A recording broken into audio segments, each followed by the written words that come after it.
کلام دے خدا، تیرے کلام کی شریعت میرے لیے خداوند چاندی کی 1000 سکوں سے بہتر ہے۔ یہ کلام مؤثر کلام ہے، یہ زندہ کلام ہے، لا تبدیل کلام ہے۔ آسمان اور زمین ٹل جائے گی خداوند، لیکن تیرے کلام اور تیرے منہ کی باتیں ہرگز نہ ٹلے گی خداوند۔ تو اپنا کلام نازل کر کے اپنے لوگوں کو شفا دیتا اور ہلاکت سے بچاتا ہے۔ تیرا کلام سوکھی ہڈیوں کے لیے تازگی اور ہماری ناف کے لیے صحت ہے۔ تیرا کلام بحال کرتا ہے، زندگیوں کو بحال کرتا ہے، گھرانوں کو، خاندانوں کو خداوند تیرا کلام بحال کرتا ہے۔ آج کا کلام تیرے لوگوں کے لیے باعث برکت ہو، اس کلیسیا کے لیے باعث برکت ہو۔ خداوند اپنے بندہ کو کمال دلیری بخش دے، تاکہ خداوند جب تیرا کلام ڈیلیور کرے تو تیرے یسوع نام کی پاور اور قدرت سے خداوند عجیب کام، نشان، معجزات ہوا ہو۔ خداوند اپنی پاور کو دے، اپنی پاور کو دے خدا۔ تیرا وقت، تیری حضوری اس جگہ پر ٹھہر جائے، تیرا مسا تیرے لوگوں پر ٹھہر جائے۔ آج جلال کا اس جگہ پر جنبش کرے، تیری پھیرت تیرے لوگوں پر مان لیتے ہیں۔ جلال کا روح، تیری گہری حضوری اس جگہ پر مان لیتے ہیں۔ اب آپ خدا ماحول کو پاک کر دے، سوچو خیالوں کو پاک کر دے، پاور کو نازل کر یسوع مسیح۔ تیری رہنمائی چاہیے خداوند، تیری رہنمائی اور تیری فیور چاہیے یسوع خدا۔ تو پاک ہے یسوع، اور اس کلام سے پاک ہے، اس کلام سے اپنے لوگوں کو غسل دے خداوند۔ اس کلام کی پاور سے خداوند اپنے لوگوں کو پاک اور صاف کر خداوند۔ خدا جب تیرا بندہ بولے تو روح کی پاور اور قدرت سے خداوند، تیری حکمت، تیری دانائی سے دلیری کے ساتھ تیرا بندہ پریچ کرے۔ تیرا بندہ جب پریچ کرے تو خداوند زندگیوں کے اندر تیرا کلام چڑھ پکڑ جائے، ان زندگیوں میں اثر کر جائے خداوند، ان زندگیوں پر کلام اثر کرے خداوند۔ ہمارے دل کی تختیوں پر تیرا کلام نقش ہو جائے۔ تیرا بندہ داؤد تیرے کلام میں فرماتا ہے کہ میں نے تیرے کلام کو اپنے دل میں رکھ لیا تاکہ تیرے خلاف گناہ نہ کروں۔ مدد رہنمائی کر خداوند، تیرے لوگوں پر، جماعت پر تیری فیور، تیرا فضل نازل جو کہ اسی بہاؤ میں خدا کی مندہ بشپ صاحب کو انوائٹ کریں گے۔ چاہے خدا نے جو بھی ان کے دل پر بوجھ رکھا ہے پلیز سے شیئر کریں۔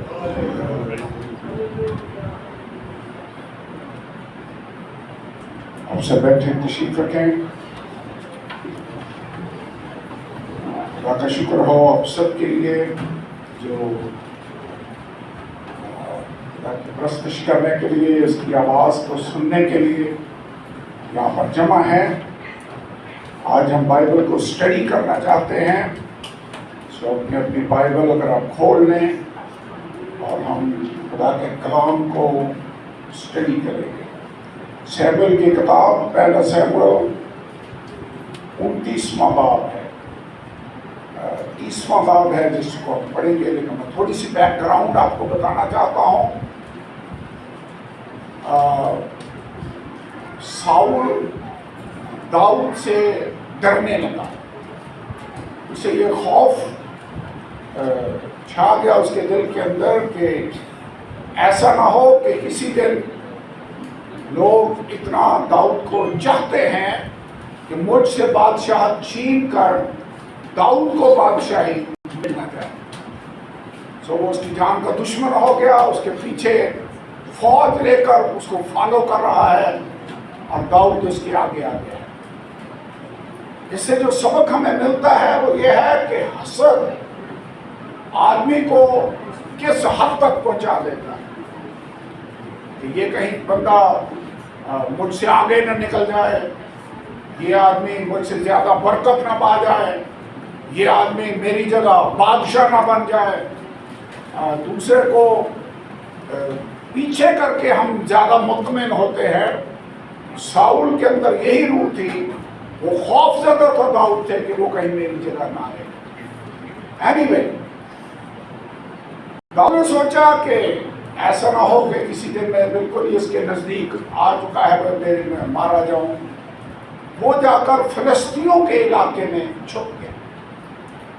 اس نے کہا کہ یہاں پر اب وہ نہیں آ سکے، اور فلسطینیوں کا جو بادشاہ تھا اس نے اس سے ریکویسٹ کی اور وہ اس کے پیچھے پیچھے رہنے لگا. پھر ایک جنگ ہوئی. اکیس نام تھا بادشاہ کا. جنگ ہوئی اور فلسطینیوں نے آ کر چڑھائی کر. اگر آپ پڑھ کر دیکھیں 29واں باب اور پہلی آیت اور لکھا ہے فلسطین اپنے سارے لشکر کو افیق میں جمع کرنے لگے اور اسرائیلی اس چشمہ کے نزدیک جو اسرائیل میں ہے خیمہ زن ہوئے. اور اس جنگ میں جب یہ جنگ ہونے لگی داؤد کہاں پر ہے؟ فلسطین کے علاقے میں. 21 شہر ہے جہاں پر وہ رہ رہا ہے اور وہاں پر ایک ایریا انہوں نے اسے دے دیا جس کو سکلاج کا شہر کہتے ہیں. 30ویں باب کی پہلی آیت دیکھیں تو سکلاج میں وہ رہ رہا ہے. کافی عرصے سے ایک شہر ہے فلسطین کے اندر.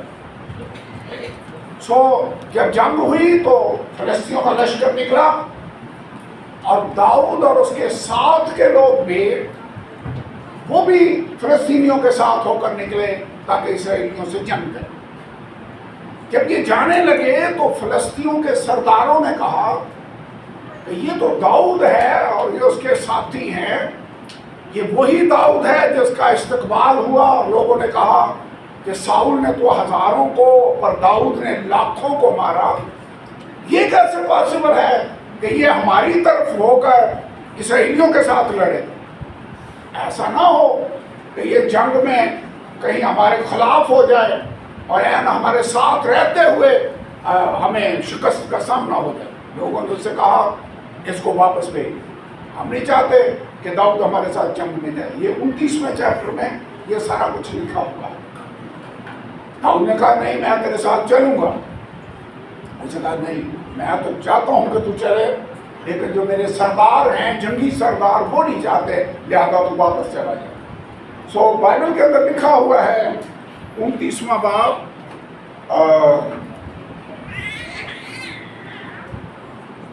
10ویں آیت. اب تو صبح سویرے اپنے آقا کے خادموں کو لے کر جو تیرے ساتھ یہاں آئے ہیں اٹھنا اور جیسے ہی تم صبح سویرے اٹھو روشنی ہوتے روانہ ہو جا. داؤد صبح صبح اٹھا اور واپس سکلاج میں آ گیا. رہ کہاں رہے ہیں؟ سکلاج کے اندر. جب یہ سکلاج میں پہنچے تو دیکھا کہ شہر جلا پڑا ہے. کیونکہ جب یہ جنگ میں گئے ہوئے تھے پیچھے سے امالیکیوں نے آ کر حملہ کیا شہر کو جلا دیا اور انہوں نے کسی کو مارا نہیں بلکہ ان کی عورتیں بچے جوان جو بھی ملا سامان سارا جانور ہر چیز کو لے کر یہ وہاں سے چلے گئے اور شہر کو آپ کے ساتھ جلا دیا. یہاں سے میں پڑھنے لگا. لکھا ہوا ایسا ہوا کہ جب داؤد اور اس کے لوگ تیسرے دن سکلاج میں پہنچے تو دیکھا کہ امالیکیوں نے جنوبی حصہ اور سکلاج پر چڑھائی کر کے سکلاج کو مارا اور آگ سے پھونک دیا. عورتوں کو جتنے چھوٹے بڑے وہاں تھے سب کو اسیر کر لیا. انہوں نے کسی کو قتل نہیں کیا بلکہ ان کو لے کر چل دیے تھے. داؤد اور اس کے لوگ شہر میں پہنچے تو دیکھا کہ شہر آگ سے جلا پڑا ہے اور ان کی بیویاں اور بیٹے اور بیٹیاں اسیر ہو گئی ہیں.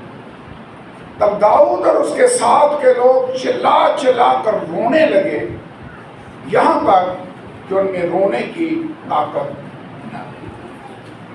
یہ بہت دلیر لوگ ہیں جنگجو ہیں لیکن آپ امیجن کر سکتے ہیں 3 دن سفر کر کے یہ اپنے گھر آئے ہیں. سوچ رہے ہوں گے اپنے گھر میں جائیں گے بیوی بچوں سے ملیں گے لیکن جب آئے تو شہر آگے جلا پڑا تھا. ان کے سارے عزیز قیدی بن کر جا چکے تھے. ان کی کیا کنڈیشن ہوگی آپ امیجن کر سکتے ہیں. یہ وہ رونے لگے اتنا روئے کہ بائبل کے اندر لکھا ان میں رونے کی طاقت نہ رہی. لوگ داؤد کے خلاف ہو گئے. داؤد بھی بڑے پریشان ہیں. لکھا ہوا اس کے بچے یزرعیل اخینوم اور کرملی نابال کی بیوی ابیجیل وہ بھی اسیر ہو گئی تھی. داؤد بڑے شکنجہ میں تھا چونکہ لوگ اسے سنسار کرنے کے لیے کہتے تھے اس لیے کہ لوگوں کے دل اپنے بیٹوں اور بیٹیوں کے لیے نہایت غمگین تھے۔ اب باقی لوگ پریشان ہیں، لیکن آپ ذرا اندازہ لگائیں، داؤد ان کا لیڈر ہے، وہی سچویشن داؤد بھی فیس کر رہا ہے جو باقی لوگ فیس کر رہے ہیں، لیکن اب لوگ داؤد کے بھی خلاف ہو گئے اور اسے کہنے لگے اس کو سنسار کیا جائے، اس کی وجہ سے یہ ساری پرابلم ہم پر آئی۔ لوگ بھی اگینسٹ ہو گئے، پہلے فلسطینی سرداروں نے اس پر عدم اعتماد کیا، اب اس کے اپنے ساتھی اس کے خلاف ہو گئے، اس کو سنسار کرنے لگے ہیں، ان کے بیوی بچے بیٹے بیٹیاں سب اسیر ہو کر جا چکے ہیں، سب کچھ ان کا چھن چکا ہے۔ ایسی سچویشن میں داؤد کیا کرے گا، کیا طریقہ کار ہے؟ میرے خیال میں یہ بڑی قابل غور بات ہے۔ اگر مجھے اور آپ کو کبھی ایسی سچویشن کا سامنا کرنا پڑے تو ہم کیا کریں گے؟ اس آیت کا باقی حصہ دیکھیں، چھٹی آیت میں لکھا 30واں باب، سب غمگین تھے، داؤد بڑے شکنجہ میں تھا، پر داؤد نے خداوند اپنے خدا میں اپنے آپ کو مضبوط کیا۔ ایک ہستی ہے جو مشکل سے مشکل سچویشن میں بھی آپ کو چھوڑے گی نہیں، وہ سب چھوڑ جائیں، خدا میں جائیں، دعا میں خدا کی حضوری میں بیٹھیں، خدا میں اپنے آپ کو مضبوط کریں۔ قوت آپ کو ایک ہی سورس سے مل سکتی ہے، اور وہ خدا۔ اس لیے بائبل کے اندر لکھا ہے اگر کوئی مصیبت زدہ ہو تو دعا کرے، اگر بیمار ہو تو کلیسیا کے بزرگوں کو بلائیں۔ اگر ہم ایسی سچویشن میں آ جائیں کہ کوئی رستہ نظر نہ آتا ہو تو میں آپ کو انکریج کرنا چاہوں گا کہ آئیے اپنی توجہ ایسے حالات میں خدا کی طرف لگائیں، وہاں سے ہمیں مضبوطی مل سکتی ہے، وہاں سے ہمیں قوت مل سکتی ہے۔ یہ آیت بڑی خاص آیت ہے۔ سب غمگین ہیں، لوگ بھی خلاف ہو گئے، پر داؤد نے خداوند اپنے خدا میں اپنے آپ کو مضبوط کیا۔ اگلی آیتوں میں لکھا اس نے کاہن کو بلایا، اب یاد تر کاہن کو اس نے اپنے پاس بلایا، کہا فوت کو میرے پاس لے کر آ۔ یہ تو لوگوں کی رائے ہے، پریشانی ہے، ڈسکریجمنٹ ہے، لیکن ڈسکریجمنٹ کا علاج دعا ہے۔ اور پھر اس نے کہا فوت کو میرے پاس لے کر آ، ہم خدا کی مرضی دریافت کرنا چاہتے ہیں، خدا کیا چاہتا ہے کہ سچویشن میں کیا جائے۔ اور لکھا سو ابیاتر داؤد کے پاس اسے لے آیا۔ داؤد نے خداوند سے پوچھا کہ اگر میں اس فوج کا پیچھا کروں تو کیا میں اس کو جا لوں گا؟ اس نے اس سے کہا پیچھا کر، کیونکہ یقیناً تو ان کو جا لے گا اور سب کچھ چھوڑا لائے گا۔ خدا نے کلام کیا، اس نے کہا جا پیچھا کر، چونکہ تو ضرور ان تک پہنچ جائے گا اور سب کچھ واپس لے آئے گا، سب کچھ چھڑا کر لے آئے گا۔ ایسے خدا کلام کرے، خدا رستہ دکھائے، خدا گائیڈ کرے، ساری پریشانیاں دور ہو جاتی۔ وہی لوگ جو چند لمحے پہلے اس کو سنسار کرنے کے لیے تیار ہیں، جب خدا نے کلام کیا اسے کہا ان کا پیچھا کرو، تم ان کو جا لو گے، تو وہی 600 لوگ اس کے ساتھ جانے کے لیے ریڈی ہو گئے ہیں، اب وہ لڑنے کے لیے نکل پڑے۔ یہاں سے آگے آتا ہے، اگلی آیت کو آپ پڑھیں، لکھا 600 آدمی جو اس کے ساتھ تھے چلے، اب چل پڑے۔ اب یہ نوٹ کریں، وہی لوگ ہیں جو تھوڑی دیر پہلے اسے سنسار کرنے کو تیار ہیں، وہی لوگ ہیں جو اسی کو یہ ساری سچویشن کا مجرم سمجھتے ہیں، لیکن جب خدا نے کلام کیا تو وہی لوگ اس کے ساتھ اس کی رہنمائی میں لڑنے کے لیے جانے کو تیار۔ ویسے خدا حالات بدل سکتا ہے، خدا حالات بدل دیتا ہے، خدا لوگوں کے دلوں کو تبدیل کر دیتا ہے، اور اس نے جب کلام کیا تو یہی 600 لوگ اس کے پیچھے پیچھے جا رہے ہیں۔ جہاں میں آنا چاہتا ہوں وہ اگلی آیت میں لکھا ہوا ہے، سو داؤد اور وہ 600 آدمی جو اس کے ساتھ چلے، بصور کی ندی پر پہنچے،